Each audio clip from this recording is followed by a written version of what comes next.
Okay, it's 9 o'clock here in Washington. I would like to welcome everybody here at the World Bank, as well as our audience joining over the live stream on YouTube, to this session that is organized by the World Bank's Global Practice in Social Sustainability and Inclusion as part of our forum, the SSI Forum. And this session is going to be about sustainable and inclusive communities. And we're going to talk about the next generation CDD for social sustainability and inclusion. And our session host is Sainabu Sako, who is the Director of Strategy and Operations of the Latin American Caribbean region here at the World Bank. And she's going to be the chair of this session, and I'm going to hand over directly to Sainabu.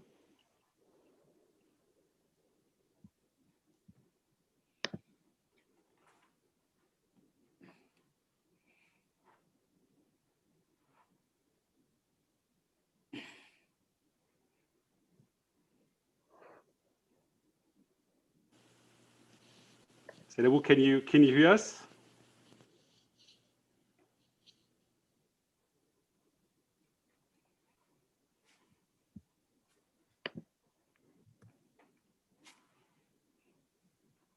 I'm not sure whether Sainabu is connected. Make sure that you're unmuted, Sainabu. In the meantime, I can maybe just quickly run you through the session. We're going to have an interesting discussion on sustainability and inclusive communities. And we want to think about the next generation of community-driven development for social sustainability and inclusion. And for this, we're going to have a whole bunch of really exciting panelists with us, namely Paul Collier is the professor of economics and public policy at the Blavatnik School of Government at the University of Oxford. We also have with us as a panelist Alka Upadhyaya, Additional Secretary of the Ministry of Rural Development in India, and Roland Kaucha, who's a Global Vice President of the Hunger Project in Malawi. Again, we're going to have our chair, Sainabu Sako, who is going to lead us through this session. Sainabu, I see Paul is already connected. Hello, Paul. I want to quickly check whether we have Sainabu with us. Sainabu, can you hear us? Hi, everyone. Good morning. It's Louise. I just spoke with Sainabu. She's disconnecting from another meeting, and she'll be joining us right away. So just want to also echo Stefan's words of welcome. This is a really exciting moment for us to hear from you on as we try to launch our next generation of community-driven development projects and to learn from your experiences and your latest thinking, Paul. It's really exciting to have you. And so we should have, as I said, Sainabu's joining, she said right away. Hopefully she's not having a problem connecting. So we'll give her maybe 1 minute to do so. And maybe, Susan, while we're waiting, maybe do you want to give some context for what we've been thinking about and what we've been working on the next generation of CDD? There you are. Hi, sure, everybody. So welcome to everybody. I was really jazzed by all the dancing earlier today. It's fantastic, all the energy and inspiration. So why don't I just give a little bit of an overview while we're waiting for Sainabu about what we mean by the next generation of CDD program. Later today, you'll be seeing a movie clip that was done showing some great examples from our CDD portfolio. So we were showing Horn of Africa, supporting communities of refugees, displaced persons, and host communities to bring about change. We're then going to show Afghanistan, where we work with rural and urban community development councils to give voice and agency to poor communities, and especially women. And then we show a little bit about the Philippines, where we work with rural communities and farmer groups to improve their livelihoods and provide essential infrastructure services. So the next generation of programs really builds upon more than 2 decades of operational experience supporting government community partnerships to help foster dignity and trust while recognizing local community values and norms. So what's in store for the future? What's new, what's different? The next generation, I think, of CDD programs in the social sustainability and inclusion global practice at the bank will include more emphasis along the following key 5 dimensions, working together with our other sectoral colleagues. First, inclusion. We heard a lot this morning from Jürgen and Louise about how social inclusion is really the centerpiece of all that our global practice does. We will continue to foster social inclusion of the most marginalized and vulnerable groups, including women, youth, minorities, and displaced groups. Second, scale and reach. We will continue to go big to address the increasingly complex challenges countrywide and regionally, to foster an inclusive, more equitable recovery in low-income countries, in contexts of fragility, conflict, and violence, as well as in middle-income countries. Third, cohesion. We will help communities build social cohesion and resilience so they can mitigate, adapt, and respond to climate change, disasters, and health crises like COVID-19. Especially for the global practice on SSI, over 60% of our portfolio are in fragile and conflict environments. So we can do much to strengthen the partnerships between government and communities there. Fourth, economic opportunities. We will enhance jobs and livelihoods by creating opportunities for prosperity through productive infrastructure investments and bolstering local economic development. And the women's economic empowerment agenda will be a key work stream in that phase. And fifth, data for people. We will use cutting edge technology and analytics to enhance the impact of community-driven development. So I think it's a super exciting agenda moving forward, and we really look forward to working with all of you in government, donor agencies, and civil society to continue to put people at the forefront and center of development, and to enhance the voice and agency of communities around the world. So thank you. So I hope we can talk a little bit more about this in the next couple of hours. Thanks. Thank you, Susan. Should I come in at this point? Sure, please go ahead, Zenabu. Yes, first of all, my apologies. I've had difficulties connection. I think that in this new virtual world, the thing that I've learned is patience, because if you're technologically challenged, these are the type of thing that happen. First of all, I'm delighted to be here, and I'm so excited to be here with this esteemed panelist, and especially in this first forum for this community that is so important. So I wanted to just say a few words before we go into the program. And it's a little bit about the importance of the panel of today on the next generation of community-driven development. I wanted to start by saying that for the World Bank, this is an agenda that is vital, not only as a source of financial and technical support to developing country, but also because of the instrument, it allows us to address key challenges of our time, such as climate change. We are in the middle of a pandemic. This is also one, natural disaster, but also fragility, conflict, as we've seen it in the past. I wanted also to say that CDD is not one thing. It's a very, very diverse instrument, and we have a very diverse portfolio to show it. One thing that is common across all these different types of CDD is that they have people, they have communities at the center of everything that they do, and at the center of any solution that they come up with. The second thing is that they really incorporate local knowledge and common action to sort of serve as a catalyst of those programs and to help foster, in a sense, partnership between community, government, and people. And this is especially important in an environment where often capacity is very low. So really having endogenous solution, having people really be part of the solution is more important to build ownership, but also sustainability. Over the past 20 or so years, as we've worked on this agenda and in different countries around the world, we've seen enormous success from such partnership and in contexts that are very different. Indonesia, Susan has worked a lot on that. Actually, that's the first time I met her, but also PNP in Morocco and Afghanistan, very different contexts, but where CDD was able to achieve results. They've been also able to really improve livelihood opportunities and bridge this gap in service delivery in environments that were very complex to achieve results.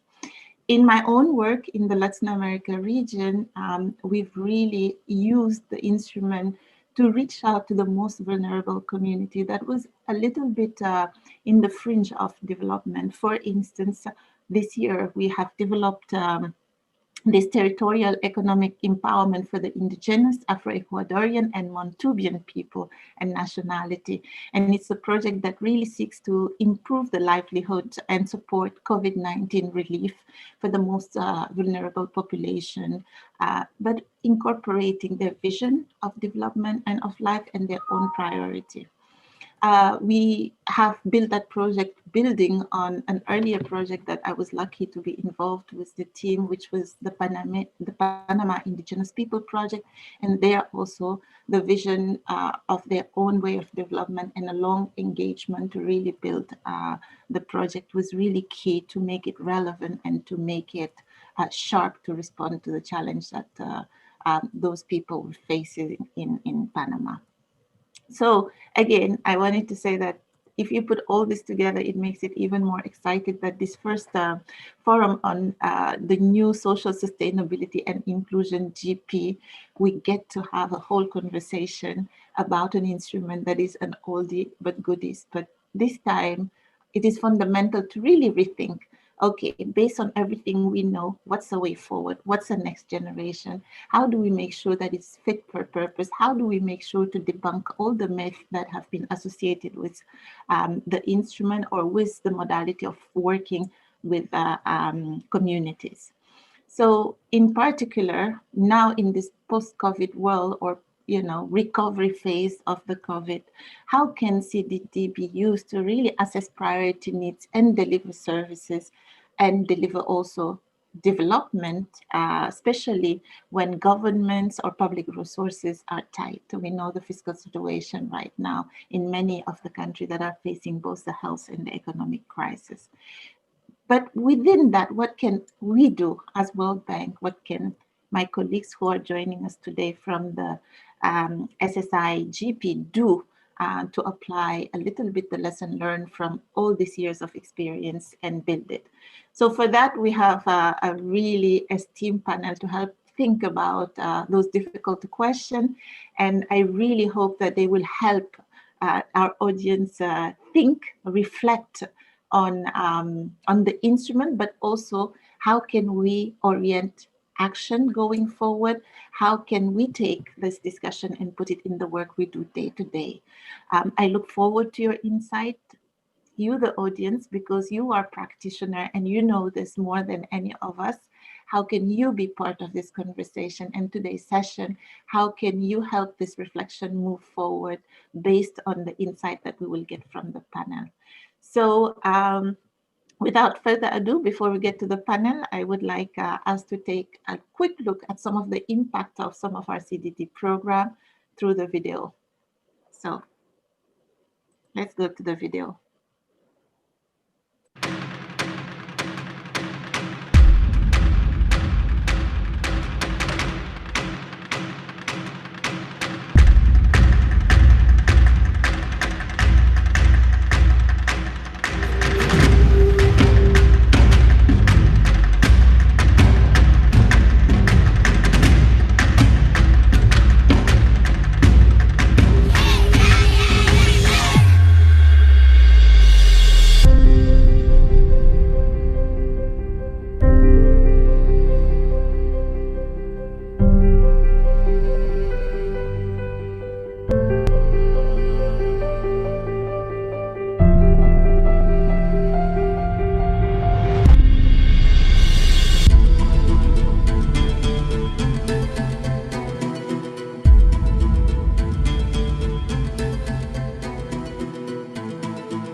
fantastic. So let's come back, and I hope that the video was a wonderful background to the conversation we will have. I would like to really introduce again our three esteemed panelists. I will start with, it was very difficult, I must say. I don't know whether I should say sir, professor, or doctor. Paul Collier. So whichever you give me leave to start with, that's how I will address you. We cannot hear you. Are you muted?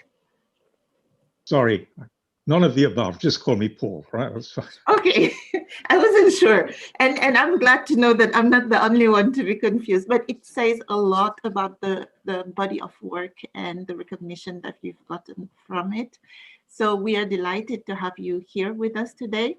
I'm going to present briefly every panelist and kick off with the first question and then move on. Just to give an idea of the structure, I hope that after a first round, we will be able to come back and get a second round with every one of the panelists. So to start with you, Paul, no? I know that Stefan has given us a few words. I wanted to add some. Paul Collier is Professor of Economics and Public Policy at the Blavatnik School of Government at Oxford University. He's also the Director of International Growth Center. You all know in this audience, given your work and affinity, the extensive body of work that he has contributed to. What I learned from this is that I did not know that he was the director of the Research Development Department of the World Bank from 1998 to 2003. He has also written extensively from the New York Times, the Financial Times, the Wall Street Journal, the Washington Post. And his areas of research cover many of the things that we mentioned when we talked about CDD areas, whether it's the cause and consequence of civil war, the fragility element, the effects of aid, and the problems of democracy in low-income and resource-rich society. We all know that these have been really in the way of service delivery, especially to the poorest or most remote communities, and also changing organizational structure. We will maybe kick off. Oh, I'm getting feedback from somebody who should be muted. Thank you. He has written several books, and of which The Bottom Billion, I'm proud to say I have that one, which in 2008 won the Lionel Gerber Arthur Ross Prizes. So his latest book, which he co-authored with John Kay, is about Greed is Dead, Politics After Individualism. What better background today to talk about communities? So I will start with you, Paul. And my question is, for somebody who, like you, has spent most of his life thinking about poverty reduction, which is one thing that we share with you, because day in, day out at the bank, that's what we are thinking. You argue that basically there should be an increased focus on empowering communities as main actor of development. So my question to you is why? Why can communities do better than government when it comes to fostering, when it comes to promoting development? Because I think that's a question that will nicely set up for the rest of the discussion. Paul, to you. Thank you very much, and thanks for including me in this.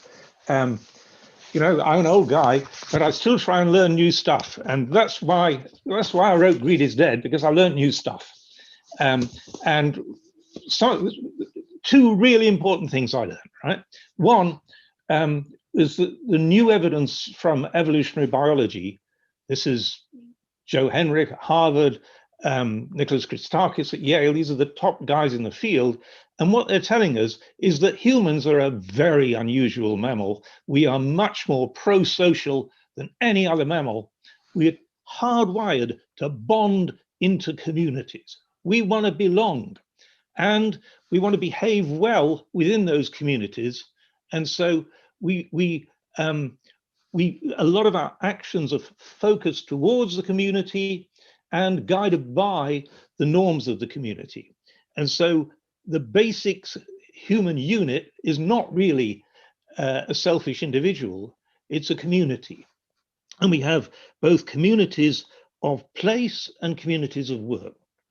Now, the second thing I've learned, which is new, is about a concept called radical uncertainty, which is the situation where you don't know. The answer to the question, what should we do now, is the honest answer is we don't know. And there's a brilliant book, not by me, but by my co-author, John Kay, called Radical Uncertainty, came out this year. And lo and behold, it was the perfect book for COVID. Because if you'd asked anybody in January, what do you do about it? The honest answer was, we don't know. Now, if the answer is you don't know, you better find out. How do you find out? Well, you need to do a lot of experiment. And here's where the community concept and the radical uncertainty concept fit together, because we are hardwired to cooperate in teams at the community level. If you don't know what to do, you want to experiment. And so you want a lot of experiment and learning as near to the experience as possible. The top of an organization is much too far away from the coalface of experience. And so all the learning and innovation and adaptation happens in these teams at the bottom of society. That's where the knowledge is, not at the top. So radical uncertainty and bonded communities, that's the first building block. What's the vital way of getting to that? Agency. Agency has to be pushed down to the community level. If agency is held at the top by some chief executive or politician or government, it's too far away from the experience to know what to do. And so it's very important that you devolve agency, the power of action, to the community level. Now that's true both of communities in place and of communities of work. A firm is a community of work. The tragedy of the poorest countries, especially the fragile states in which I spend a lot of time working, is that they've often got pretty good local communities of place, but the community of work is too small to reap the benefits of scale and specialization. And so working with the local community, the communities of place, to try and plug them in to greater scale without threatening their own agency. And you had a good example shown in the film there of what was essentially agriculture outcropper stuff, which is an excellent way of linking farmers into the new global value chains. That's a brilliant thing to do. There's a famous phrase, nasty, brutish, and short, but actually there are 5 words in that. It's Thomas Hobbes' description. And the first 2 words are not nasty or brutish, they are solitary and poor. It's solitary, poor, nasty, brutish, and short. And the solitary and poor go together because if you work solo, if you're not plugged into any of these value chains or clusters, you're doomed to low productivity and hence poverty. So how do you plug yourself in? I want to give you one example and then I promise to shut up. And that is, so we've done the agriculture stuff, that's great, that was illustrated in the film. But what fragile states most need is access to electricity. Most people in fragile states don't get access to electricity. Now, there's been attempts for years, top down from government, big scale things, build a power station or something. That doesn't work. That doesn't work. What you need is, and the new technologies are working with us here, you can get local distributed grids run off solar power, run off wind, that produce perfectly affordable electricity and can be run at the community level. And so that's the thing that we're trying to, as a group of us, we've got a council of state fragility led by Ellen Johnson Sirleaf and other great people. And what they're advocating is get the switch, especially in the World Bank, towards these local grids. Get off the idea of building a national grid from the top, build local grids from the bottom. It's cheap, it's feasible, it can be done quickly. And by giving electric power to very poor people, that is truly transformative. And on that note, enough of me. No, fantastic. I think that this is a wonderful segue to the rest of the panel. What I'm taking away is both the concept that as human, we are hardwired to work in communities, the fact that we do not know, basically, what to do next because of this whole radical uncertainty. And I like the analogy that you've made of organization, because it also says the power that goes to every single TTL that is here, because the closer you are to the issue, the closer you are to the problem, the most likely you are to find a solution. But then you need to connect. You need to connect to scale. So which will take us to Alka. We have here Alka Upadhyaya and Paul. Hold that thought because we will come back to you. Welcome. Welcome, Alka. Alka is the Additional Secretary, Ministry of Rural Development of India. So among her tasks, among her function, she not only covers the rural development, but she's also the Director General of National Rural Infrastructure Development Agency, CEO of the National Rural Livelihood Mission, Director General also of the Council for Advancement of People's Action and Rural Technology. Basically, she is leading India's biggest rural road construction and connectivity program, the Pradhan Mantri Gram Sadak Yojana. So because of this function in this country, she has been able to introduce the construction of rural road using plastic waste, which is a huge innovation. But also, I think that she has held senior position across. But why we want to hear from her today is the work she has been doing on the National Rural Livelihood Mission, which is one of the largest CDT, but also women economic empowerment program. And I was shocked to know that they were programs that cover between 70 and 80 million women. Let's talk about scale. 70 to 80 million women. So my question to you on the back of the remarks that Paul have made is, how have you leveraged basically the community platform to really be able to provide financial inclusion at stake? But let's not stop there. In these times where everything is digital, where everything is about new technology, how have you leveraged those to make a difference? Because Paul was talking about the need to connect the local to the global. He gave the example of global value chain, but in your case, how did you use it to really get at scale for financial inclusion? So I'll cut to you. Yeah, hi, thank you so very much for having me here. And it was indeed a very brilliant start with the lovely music and video. And as I said, a great break from COVID, and also great to hear Paul before me.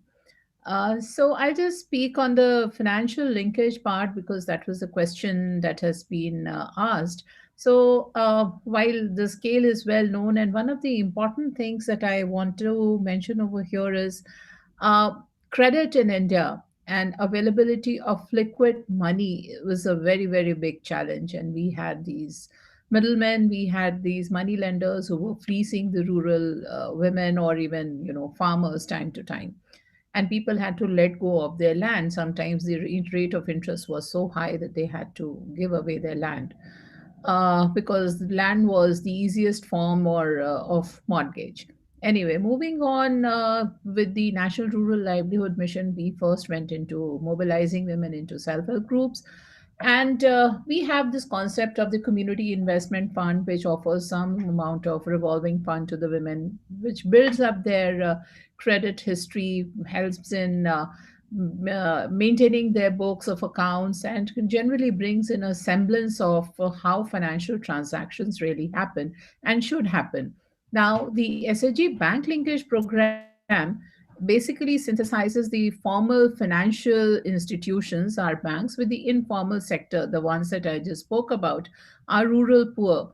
And very often, these people do not have any formal credit history. So you are all aware how difficult it becomes to access credit, to access loan for these women. So this is the path that an RLM, which is the National Rural Livelihood Mission, charted for itself. And we became the preferred vehicle for providing financial services to the unbanked poor. So the reach having set up that objective or goal, the biggest challenge was how do we move ahead. And it was so good to hear about the community connect. And of course, community, the biggest advantage is that there is a bigger outreach. People speak the same language. People know each other's problems, and they are able to provide services at their doorstep. So moving on, we were able to one use the banking network, and I'm happy to share over here when we just said about the scale. So we were able to leverage about 40 billion US dollars as credit linkage to the women self-help groups in the last 4 years. The amount has been increasing every year. I'm also very happy to inform you it's because of the access to the banking sector that we were also able to have very healthy portfolios, that we built upon very healthy portfolios. So now the banks have a system where everything is online. The money is transferred online, and India went into the digital financial route very, very strongly in the last 4 or 5 years, and which has helped in deepening the financial inclusion. Other than that, we ourselves at the National Rural Livelihood Mission, we have created our own MIS and the data sources, which directly pull out data from the core banking, which are then shared with the community, and the community helps in recovery. So our strength is the community-based recovery mechanism. While the world has been going crazy with the non-productive assets or the defaults and loans, etc., it is these women, the poor women, where the NPA is hardly 2%. And they have, because they've been brought in, they have been educated in such a way that they know that they have to return the money once it has been used for the purpose that they have taken this. India, by the sheer size of the country, there's always been a geographical divide. And I'll take a minute over here to say poverty is twofold. I mean, there are many aspects to poverty, but there are twofold aspects of poverty that I'll be talking about. One is, of course, your own, you are born poor and you do not have access to assets, etc., and to livelihoods and opportunities. The other important thing that draws you back is the region where you're born in, or the geographical conditions. So the southern part of India has always had a better, they were economically better, they were governed better. And we also saw in NRLM that the credit was being accessed through the banks mainly in the southern part of the country. But it was the effort that has been put in through the community resources that we've had. Now we see that are largely unbanked areas in the northern part of the country. There also there is a very, very strong fillip. Now, coming on to how did we really deepen? So while I said the banks did spread their wings, but then there are a lot of unbanked areas, and especially the hilly terrains, especially the other backward areas where there was a problem with the last mile delivery. So we prepared these self-help group women to become the banking correspondent agents. So today we have about 14,000 of such women who are providing last mile financial services, which is all kinds of services, getting the deposits, facilitating credit, remittances, disbursement of pensions, scholarships, wages. So we have the other big program, which is the entitlement, the wage earning program, that is the MG Narega. So insurance, pension schemes, all this we are doing through the banking correspondent agents known as the BC Sakhis. We call them the BC Friends, BC Sakhis. We intend to ramp it up in the next 2 to 3 years and have about 100,000 of such BC Sakhis across the country. Our intention is ultimately to scale it up to every village. So this is how we have been moving ahead. And the other thing that we did very successfully was, even for the loan applications, the forms, when if you go to a bank, if you and I were to take bank loans, there would be volumes of pages you have to fill out. So for them it was so difficult. So we have a single simplified banking application form. Once she fills this form, it goes into the nearest bank branch. We know what is the status of the bank, of her loan. And the community resource person, or we've had this massive program on digital literacy. So we have the FLCRPs, the financial literacy community resource persons, who can follow up on the loan status. So technology ultimately is something which is most important for all of us. And it's quite a pleasure. It's such a pleasure to see these women moving around on two-wheelers. So they take loans for a computer, then the next is taking a loan for a scooter or a two-wheeler, any kind of a two-wheeler. And moving around in the village is surely a sign of huge empowerment to the women. One is they're providing service to the community, and at the same time, it's also increasing their own livelihood status. So I guess that's on the financial linkage part. Thank you. No, fantastic, Alka. I worked for the longest time in the informal sector, but what I really like in your approach, and it's very similar to the point that Paul was making, is really the need to connect the small and local, and in your case, with the banking system, and using a little bit data, using technology and digital to really bring the productivity increase so that you don't have a trap of a small size and informality that will kill the business, but rather leverages it. I also love the part about working on the demand side, building capacity, because often that has been the problem to ask for credit. People don't know what information to put and how to establish record, and solving a little bit that part. This is, I think, a fantastic example that also shows the way forward, that there's no limit if you replicate that model. And you can take that to many villages, which takes us to Roland's. So we have here with us Roland Skaucha, who's the Global Vice President of the Hunger Project. He's also the Southern Africa Regional Director and Global Vice President of the Hunger Project. That's the full title. He has also served as the organization's country director for Malawi and Mozambique. And in Malawi, Roland and his team have worked to mobilize of over 2,500 communities. With Alka, we were talking about 80 million women, but now we're talking about communities at a scale. And that has been possible through really training thousands of community leaders. And he has also led the expansion to Zambia, which is, and also serves as a Southern Africa coordinator for the Movement for Community-Led Development.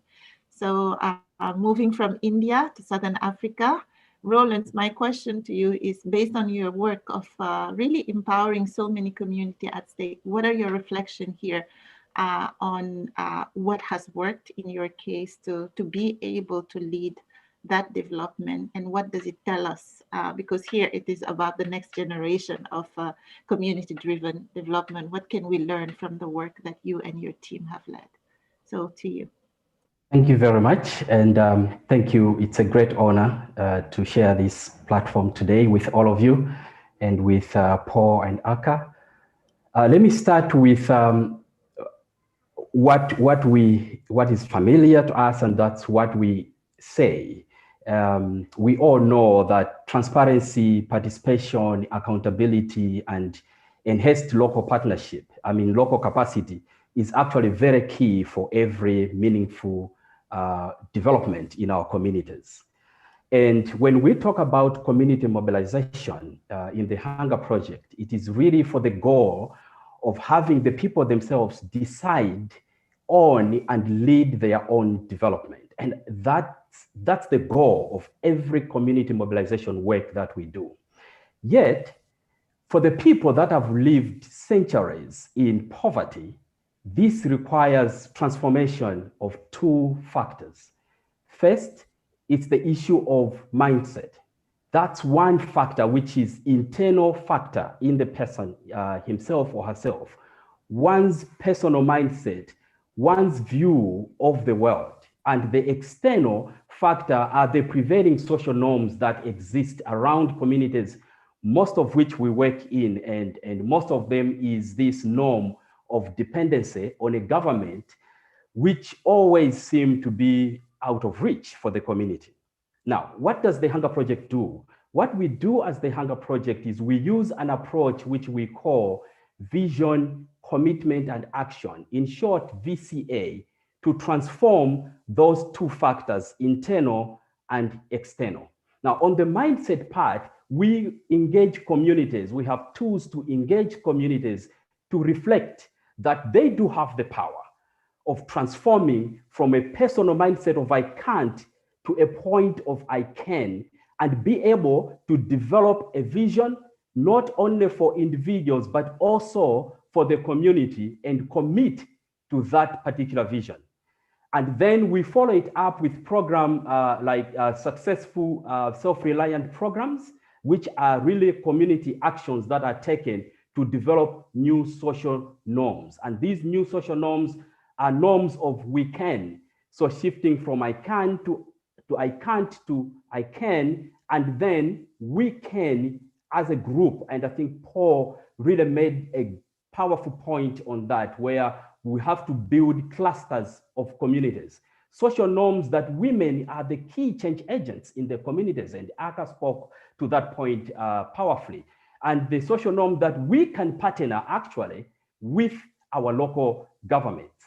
And so the key there in achieving scale is that we should have community volunteers be the facilitators, who in the Hunger Project, we call them animators.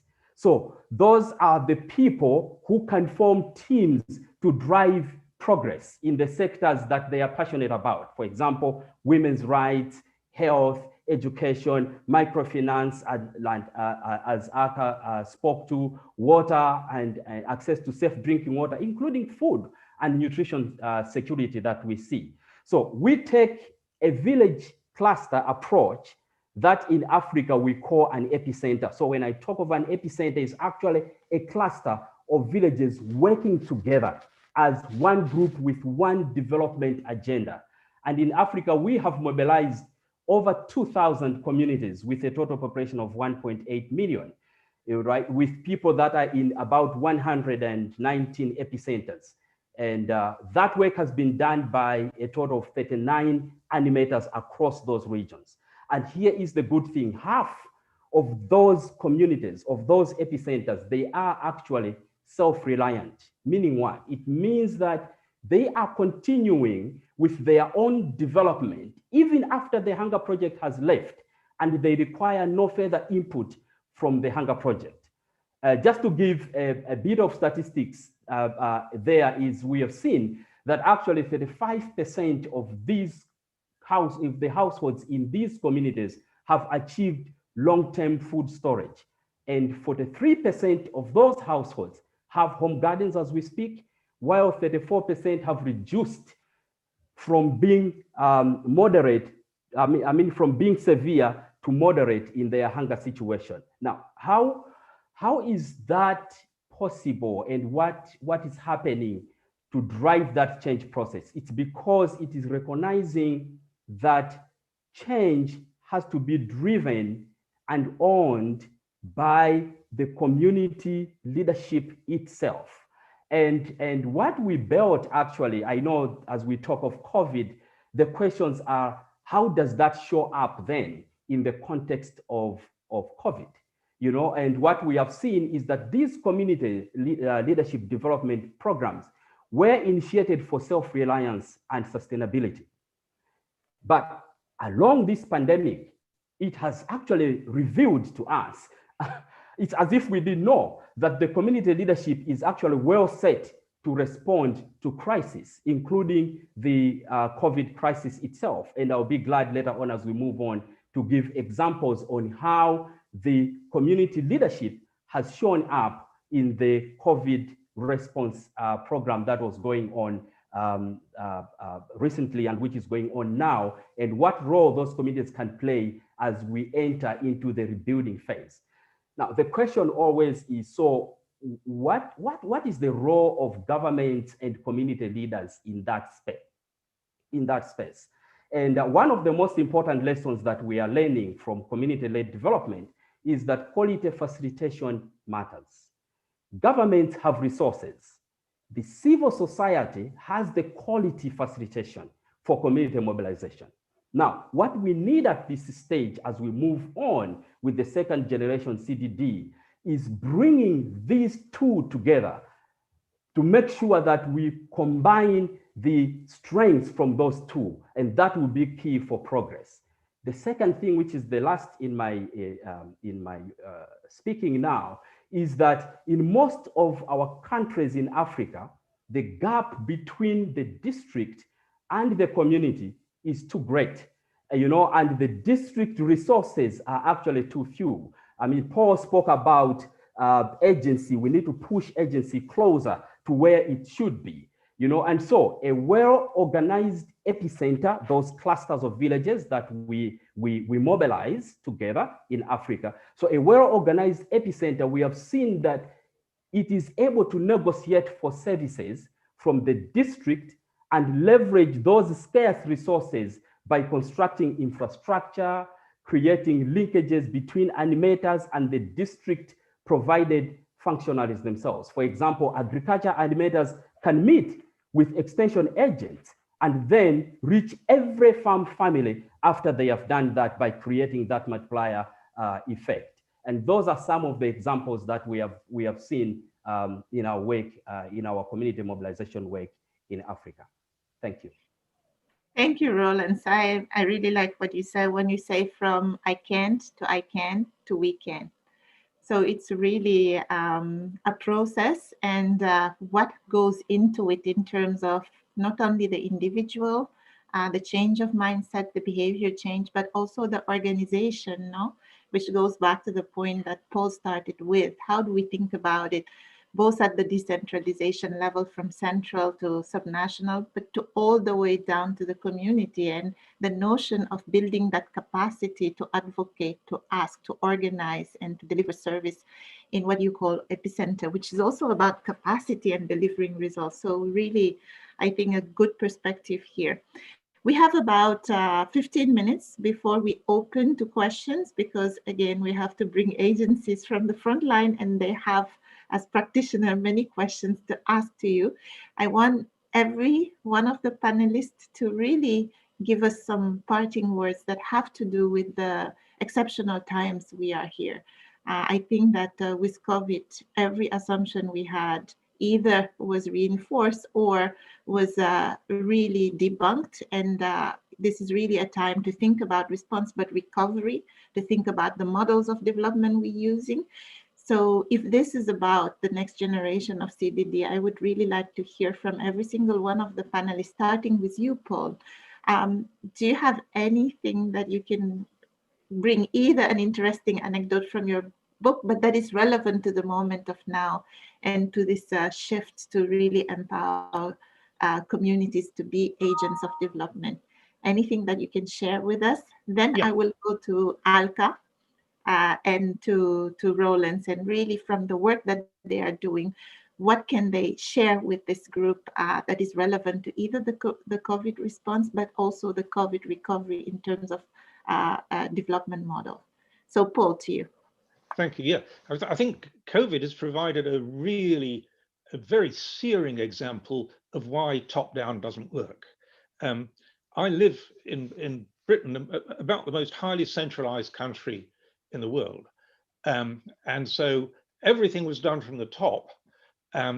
We've ended up with about the highest mortality rate in the OECD. And there are glimmerings of exceptions. There's a little town in the north of England where the local mayor managed to just give agency to the local health workers, even though he wasn't supposed to. And the local health workers, the team of 9, split the town up into 9 little communities and said, I know my community. I know who in my community is a person of influence, right? And so behavior change came up from the bottom, not down from the top. And that worked. That worked. Roland's, I think, just got it absolutely right, where he says, what you need is leadership within a community that then changes the mindset. Only local leaders can do that, because only local leaders really can be part of the mindset and see how you build from that mindset to something that's better. And let me finish with a little anecdote. Everything evolves, including the World Bank. And 20 years ago, when I was at the World Bank, this is a story of how the World Bank decided to bring IT to schools in Uganda. So they sent a team of IT guys out, and they taught the teachers, and the teachers were going to teach the kids. Well, after 2 weeks, they discovered what every parent knows already, right? That actually they switched the model around. They taught the kids, and then the kids gradually taught the teachers, right? Quite often, pushing agency right down is where you get the most ability to adapt and innovate. So on that note, let me pass back. This is a fascinating anecdote, and you can take it to anything. I was thinking about sorting trash in Germany. It goes through the children, and the children teach the adult. Alka, to you, what can you tell us about the work you're doing and how to really leverage this COVID response to strengthen communities? So, I mean, this has been an eye-opener. The strength of the community and the power of the community is unbelievable. I'll just start with one anecdote first and go down to philosophy later. So, I have a child who's in the US, and for weeks and weeks, he could not get a mask. There was a total supply chain breakdown. Whereas in India, it was just the initial 5-10 days or 15 days, I would say, where the masks were rather scarce because it was all just the surgical masks which were there in the market and they were getting sold out very fast. And then all of a sudden, our women, these self help group women who were not trained, who did not have any sense of business, they put their act together. We made about 10 million masks, and that's the figure that I remember then. They started making these protective gear. Because all of a sudden the doctors needed aprons and headgear and footgear, so on, and just to protect themselves. And I'm not talking about the real PPE, but the protective gear that was needed. So they started making that. The army hospitals I remember in a state of Uttar Pradesh, they said, okay, we are in dire need, and they started placing orders to these. So essentially, while the global supply chains really broke down, because that was also the period where there were no flights, there was no, water transport happening, it was these local chains that kicked in. And we did not see a breakdown in the supply chain. So whether be it vegetables or groceries or any kind of a thing, everything was there and available. It was only the metros which were a little spaced out to begin with when we had cut down on traffic. So that was one. They started running community kitchens. They started distributing ration. They started, whole lot of activities. And believe me, not a centrally driven program was it. It was all just the community reacted to. These women reacted to, and they made some earnings out also from there. The second learning was the power of digital. So the Prime Minister said that we need to give ex gratia payment to the old and infirm because they are the most vulnerable of the society. Then we've been embarking on a program where we said each woman should have a bank account. It's seen as one of those empowering things that she should have her own bank account. She should have digital. She should be able to do digital transactions. So we were able to, at that point in time, transfer money to these bank accounts at the click of the mouse. And it has helped in a very big way.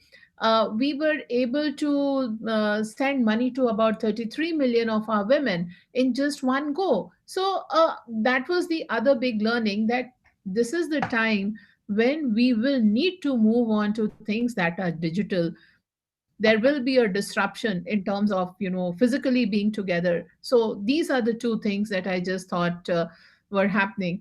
The last thing that I just wanted to say on this was, it's each woman today, many of our women self-help, they know how to use the mobile applications, making payments through the telephone, through the cell phones. So these are things which have really changed in their way during the COVID time. So while there was fragility, there was loss of wages, but these were some of the kickstart positive things that have also happened. Thank you.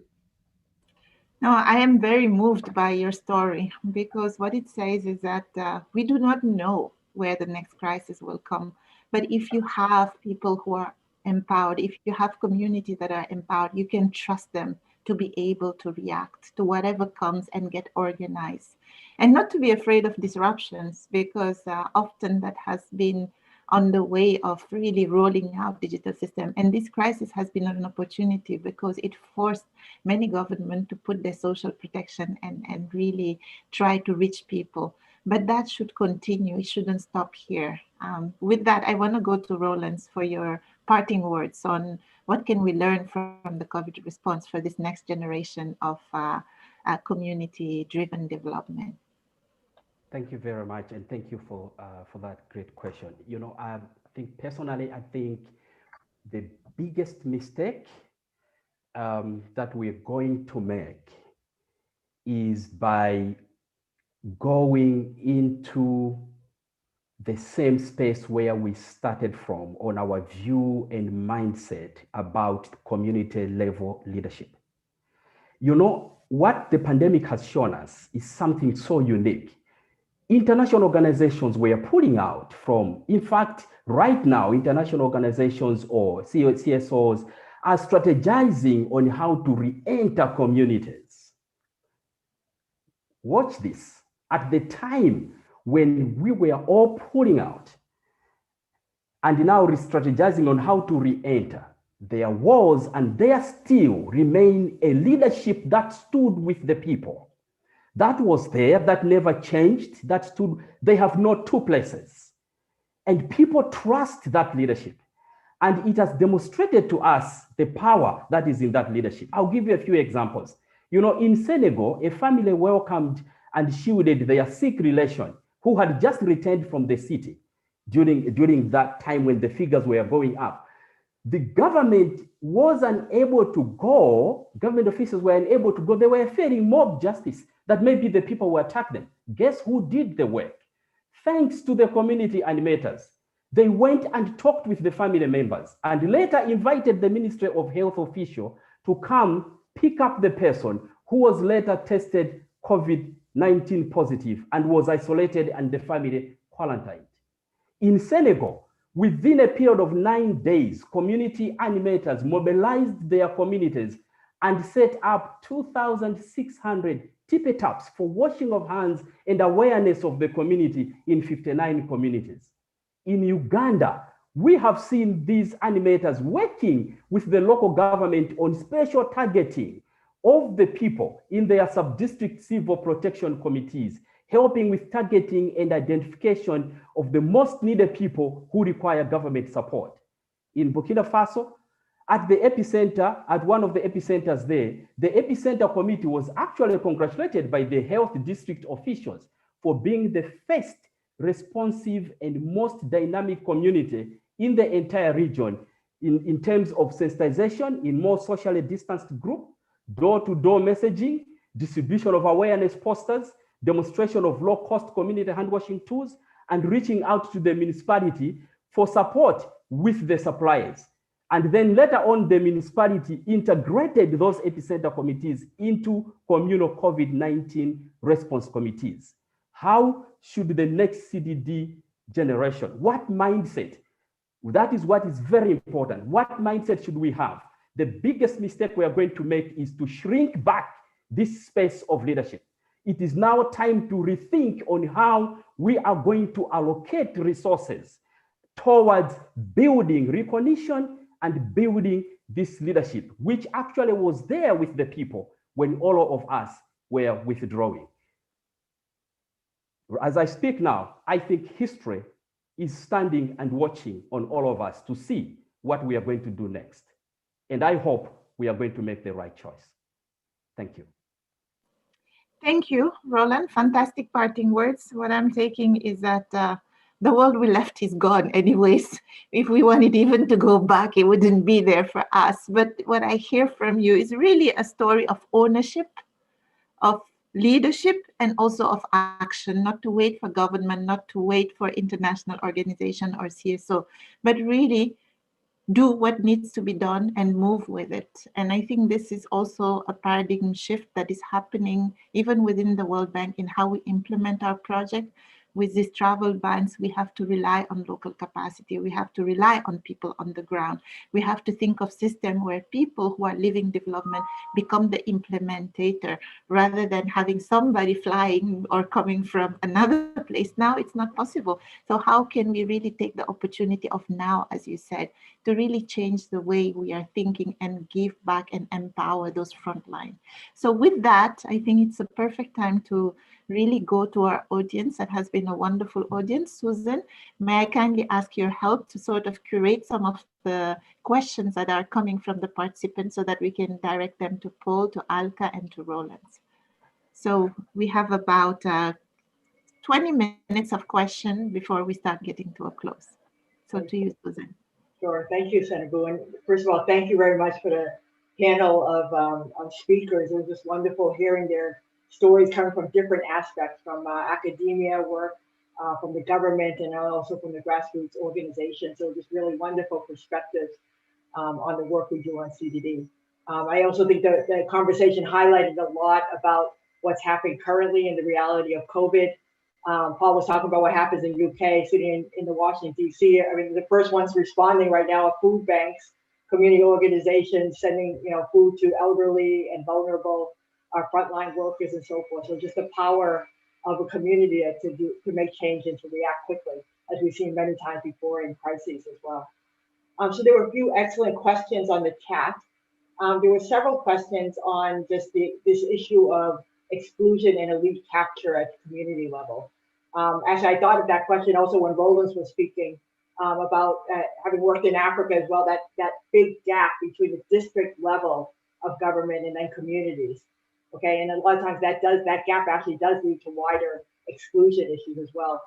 But any thoughts in terms of ensuring that that actions are not captured by elite? Let me start with maybe Roland and then move on from there. Go ahead, Roland. Great, thank you very much. So that's a great question. Thank you for that. It is very important right at the beginning of the work to make sure that when we bring in the local government and the community workers, I mean the community leadership together right from the beginning and have a clear platform, like a level playing platform. We should create a mindset in both parties. For example, local government leaders should have a mindset of winning when communities achieve something, right? So it's not an issue of, okay, if the community achieves it, then I am losing something. So to create a balance or a space, a platform where the community, the local government should not necessarily capture, but instead they should experience the feeling, the sense of winning when the community is winning. So how do you do that, right? For example, how do we say, okay, let's have clear roles. If we have a hospital which is so thronged and so bombarded with patients that are coming there, and it's creating pressure on the community, it is only up until we can also make sure that the health worker is very clear on the role that the community leadership brings to that particular process, right? If they talk of service charters, and that creates a win-win-win situation. What is the role of the community in the service charter? And what is the role of the service provider from the local government in that service charter? So that when there is a win, the local government official or the elites should not feel that they lose something, they are losing something. So how do we recognize that? So there are ways that we can do that to make sure that they too also experience a sense of winning when the community wins. Thank you. Great, thank you very much, Roland. Alka, there were a few questions for you about just in terms of empowering women. How do you link them up with private sector and banks? Also, you could probably touch a little bit in your role with NLRM, that link between government and allowing communities the space, I guess, to be empowered. So how does from the government point of view on that? How do you see that? What's the approach on that? Yeah, so one thing to realize is that government can't do it all alone, and government doesn't have the bandwidth to do it all alone. So the sooner we realize it, more at peace we would all be. So that is one. However, how do we take them forward? So there is something that needs to be done, and I guess this is the time when, so NRLM in its present form is in a rather, not so nascent but not so old form either. So right now we're in the process of developing value chains, making producer companies, setting up producer enterprises, getting them to be managed professionally, getting the products to be absorbed by the aggregators. So now the government has to perform that role of being the bridge between the community, their livelihood initiatives, and the private sector. So that is the space that we have to occupy. That is one.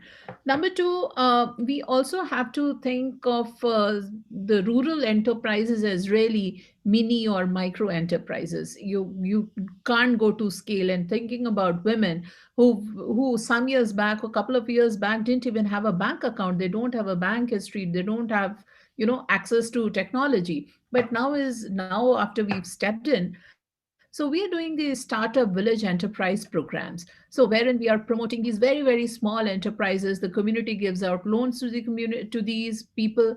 They start setting up their own enterprises. They are trying to scale it up. We have the one vehicle component also. So while we did a lot of work on rural transport or rural connectivity, but then it's a very interesting thing that rural connectivity does not really always mean that there is equal access to poor people, or they get better access, or they are now better off. In fact, transportation becomes more costly for them. So there's the entire concept of, private freight as well as transport vehicles. So all those things are being done, trying to get them loans from the banks. So there's now is this time when we are looking at venture capitalists, we are looking at people, the civil societies, which Roland has very beautifully spoken about, that this is the time when we want to have all of these partnerships and work upon those.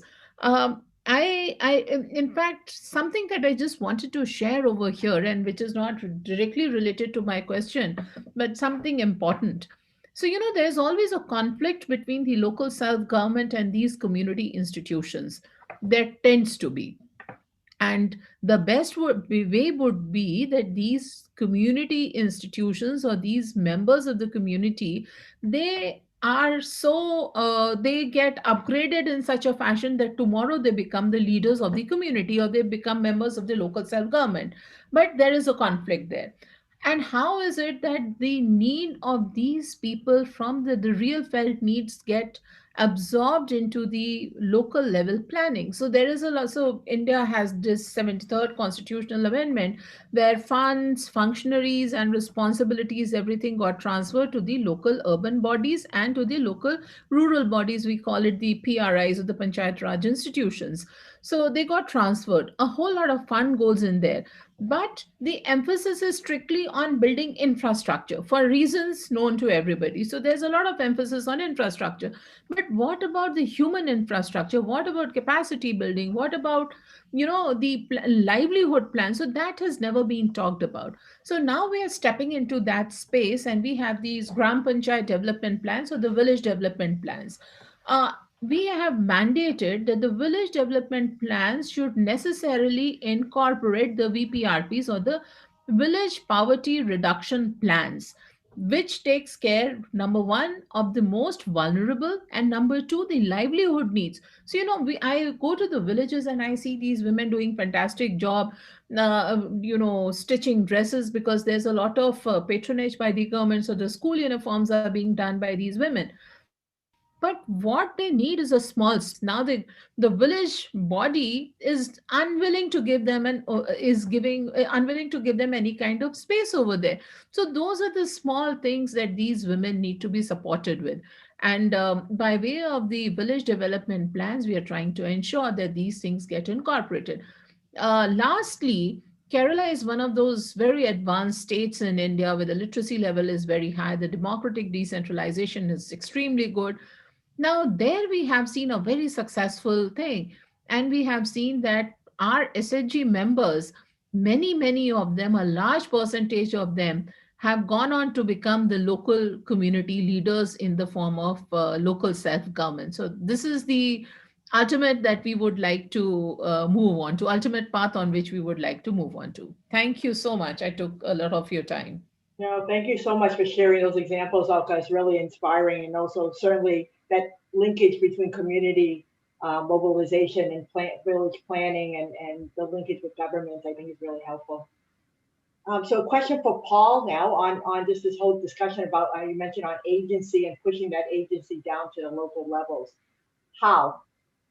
What could you get? And you work a lot in fragile states, so you know very well that kind of link that happens, and that clip that happens when governments don't produce services, and then that last mile of service delivery doesn't have it. There's no presence of government.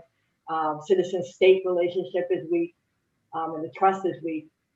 Could you talk a little bit more in your experience about how you would develop that? How would you develop agency at the community level? Yeah, actually, I think I want to build on something that Roland's said, which is it's important to try and get local government officials and local communities to have some potential for mutual gain around some common purpose that they've managed to forge.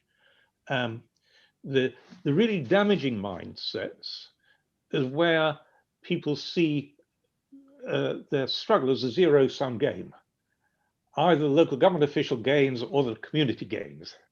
And with the zero-sum game, there's no basis for cooperation or dialogue. The art of moving from the sort of mindset of a legal dispute, win-lose, to dispute resolution is to try and demonstrate to people that there's quite a lot of things where they could both benefit.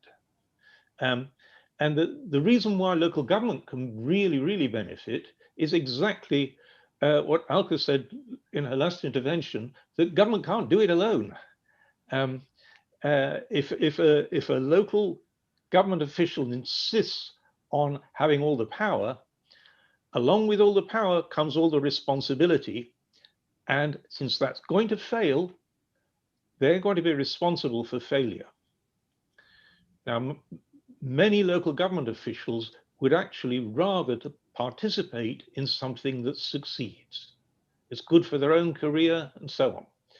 And so by forging some common purpose where each has a role, they don't do the same thing, but they do things that support each other, and they keep up in the dialogue. They start from this radical uncertainty insight that nobody knows how to do it. And because nobody knows how to do it, you're going to have to adjust as you go. And so both sides, both parties are on a learning trajectory where each side supports the other and learns from what's happening.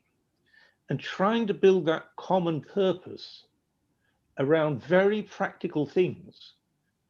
I gave the example of electricity. Either the electricity is on or it's not on, Things where you can get quite quickly some very visible wins. You can't get more visible than electricity, right?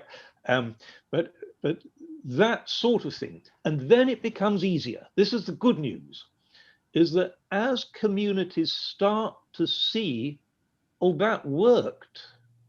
By working together and by cooperating with local government, we did something. That's where, again, it's Roland's point, we move from that deadening psychology of I can't, and why can't I? Because they're the people responsible, I blame them. That blame game, zero sum, backward looking, is the menace. That's the menace mindset. Moving to a mindset where you say, well, believe it or not, we did that. Perhaps we can do it again. Let's try. Let's give it a go. That's the mentality. And it's a mentality in both a healthy private sector and a healthy social and public sector. So that's the goal. And the process is this dialogue in a quest for mutual benefit. So that sounds a bit romantic, but it isn't. That's how you get success. And we can point to hundreds and hundreds of successes all around the world, right? And let me finish with another anecdote, which is, I can test it, but probably only on, well, here's the question. If I ask, how did your football team do last week? If it won, you'll probably say, we won. If it lost, you'll probably say, they lost. You hear that difference? We won. They lost. People want to move towards success. They want to co-own success. They want to be part of it. They want to distance themselves from failure. In a fragile state, what people have experienced, both at the government level and the local level, is failure, failure, failure. And so it's hard to get started. That's why you need to do simple things that make a visible difference. And then as people start to say, we, they come together, because everybody wants success has 1,000 owners, right? Failure, only the guy responsible. On that note, let me pass back. Thanks very much. Great, thank you very much, Paul. Yeah, I think there were quite a few comments around this theme of kind of the local government community linkages, and I like the way you put it in terms of mutual success on it. Because a lot of the dialogue we've had on CDD has been really about, well, either government should do it or community should do it, but the partnership part, I think, is often left out in terms of what roles and responsibilities are there. So I think that's very important to stress, and also, as Roland and you said, this mindset issue. That's not an either or zero-sum game, but is actually mutually beneficial to everyone. So, Alka, turning back to you, there were a series of questions just around what you see in terms of the future on self-help groups in the NLRM program. I remember visiting this program several years ago. I was just blown away by the empowerment and the level of, I mean, if you talk about the word empowerment, it's really captured in what you see in the women's groups there, I think, in India. Now, the program's been around for several decades now. Where do you see it moving, the sustainability of these groups? What do you see as some of the, kind of horizon issues in terms of the next generation of programming also on NLRM? Yeah, so number one, we'll find the women have a voice. That's going to be ultimately the most important achievement that we have. Number two, it's important now that we focus on the livelihood aspect. So we've been going around organizing women, telling them about, wash activities, the sanitation activities, nutrition, so on and so forth, organizing them, small credit histories, etc. But now is the time when we need to organize them around livelihoods. Currently, 1 out of the 7 women who are there in the National Rural Livelihood Mission fold, they have some kind of a livelihood opportunity. We have to strive towards that, and this is what our end game is, that make each one of our women, bankable, each one of them as an asset, and organize them into positive assets, get them to be empowered, and it is immense. Again, I'm just, the stories are innumerous, and I just like to tell you something. Recently, we had organized a small fair, and in which there was this woman from a very remote village, and she was selling a couple of, products for the agriculture. So one was vermicompost, and the other was something else. I forget what it was. So I just asked her, so what is the difference between vermicompost and this other thing that you have?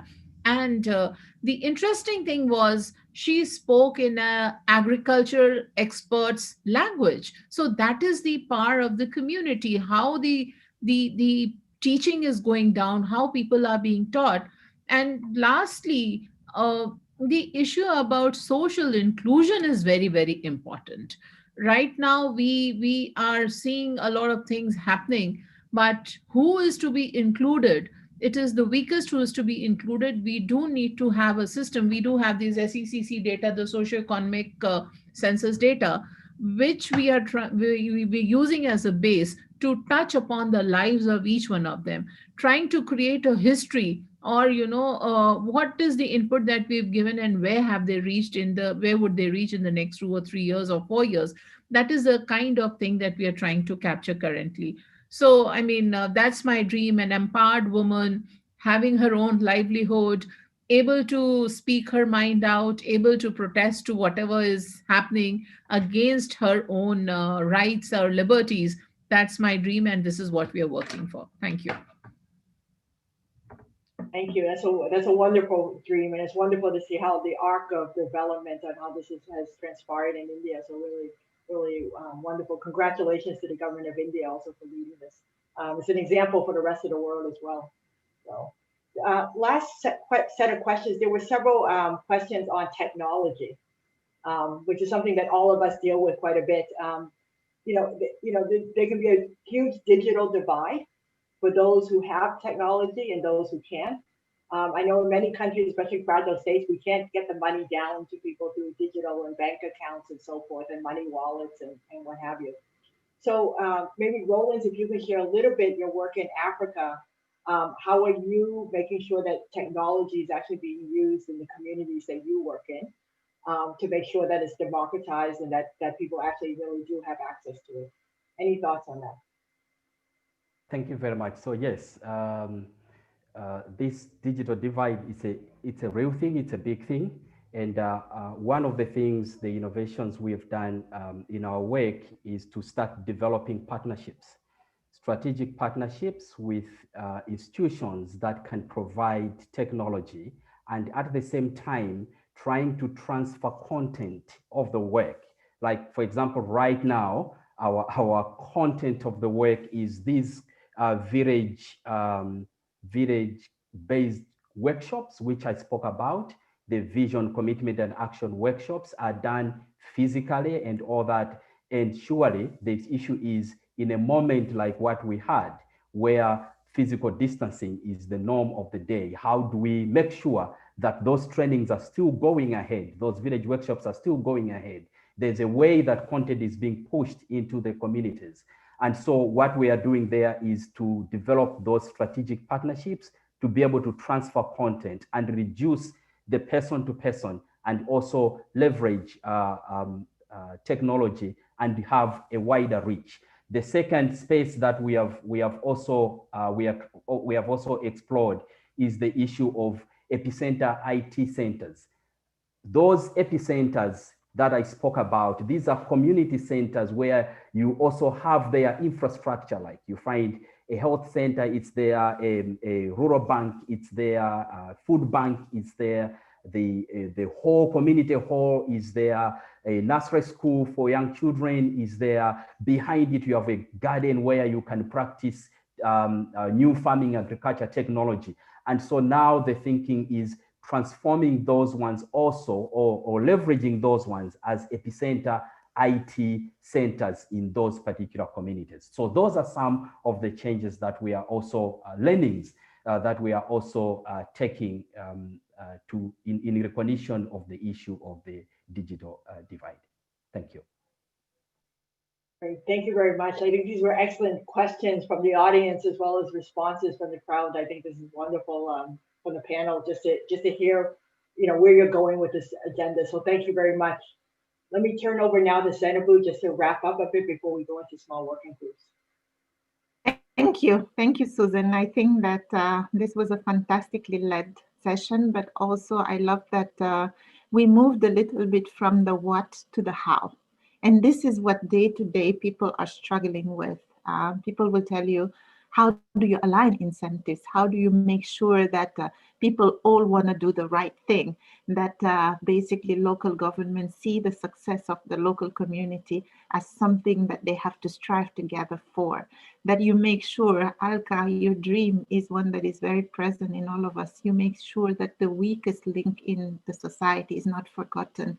whenever we get together, that's the question we ask ourselves. How do we make sure that whether we're talking about electricity, whether we're talking about road, whether we're talking about an education project, we don't lose the perspective of the poorest and most vulnerable member, whether we are functioning at the central government, at the local, or at the community level. And I think that the session today was really eye-opening, but it also, I think, if you see the number of questions that came into the chat, it pushed many of our colleagues, many of our audience who was interested in this topic to push their thinking. How do you do it? How do you align incentives? How do you build that common good?